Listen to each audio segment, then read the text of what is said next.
million believers in shock. New one world religion. Pope Francis stood on the balcony of St. Peter's Basilica in Vatican City, flanked by the Grand Imam of Al-Azhar, the chief rabbi of Israel, the Dalai Lama, and representatives of every major world religion. And in a statement that lasted 7 minutes and 11 seconds, the Pope announced the most radical transformation in religious history since the Great Schism of 1054. Call of all Yahweh, Ba'Shem Yahushai, Ba'Shem Kodash.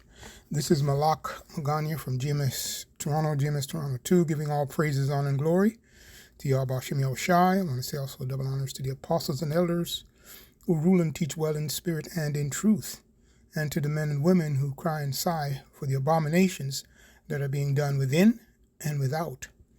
Right? And again, this is another lesson. I've done lessons on this in the past. I'm going to go in a little bit in detail this time around, based on the information, based on basically what you're saying, so what this man is saying here, and it's definitely prophecy. Okay, it's definitely prophecy, right? And prophecy. Catholic Church and right? Like history to begin with. Let me just make the quote here.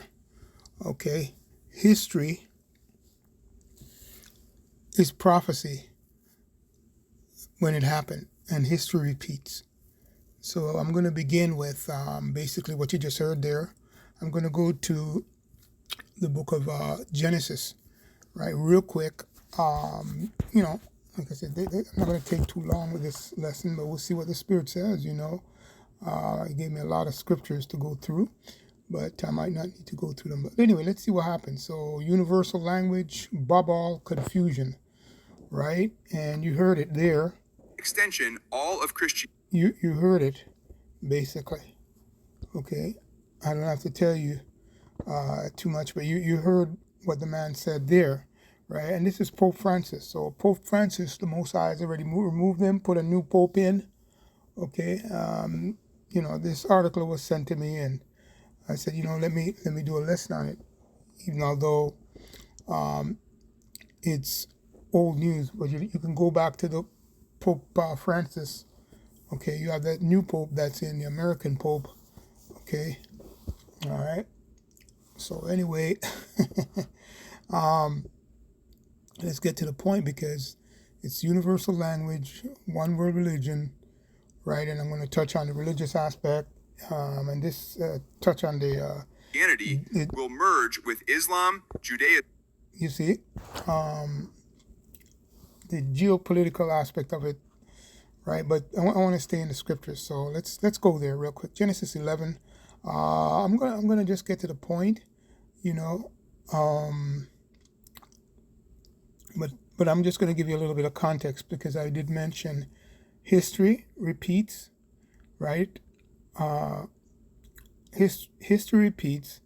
Prophecy repeats when it's history. Okay, when it becomes history. So follow the line, follow what I just said. They're very simple. All right, so it says, and the whole world was one language. Okay, when you read from Genesis chapter 10. So I'm going to get to the point. I want to get to verse 4 here. Okay. Hinduism. When I get to verse 4 here. Okay. So it says, and it came to pass as they journeyed from the east that they found a plain in the land of Shinar, you see?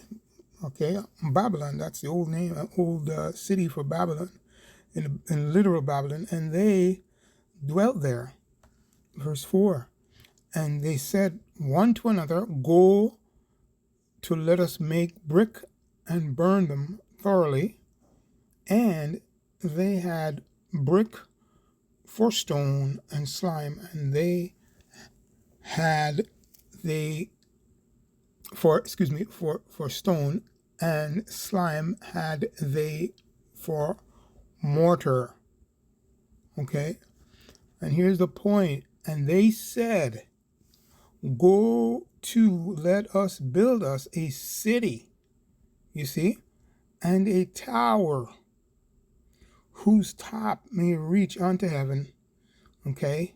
And let us make us a name, lest we be scattered abroad upon the face of the whole earth. You see? So, simply put, the key there is a city, okay? A tower, okay? To reach onto heaven. Is it to praise the Most High? No, to do their own thing. That's what's going on here, right? And those are going to lead out, and other major world religions into right? The city that's going to lead out, one of the cities, I just want to make mention of it, right? As a matter of fact, because it's a union, it's not just one city, but one city of influence that's going to lead out, right? It's simply America, symbolic of America, because all nations are represented in there. Every nation upon planet Earth comes from America. I should say is in America, okay? Revelation 11, that great city, which is spiritually called Sodom and Egypt. But anyway, we're not going to talk about that. We're going to talk about all the cities. So I have some other scriptures, right, that we can go into. But I just wanted to open up with that just to show you that this was prophecy when it happened. And now history is repeating itself. So we're going to go into the prophecy aspect of the one world order.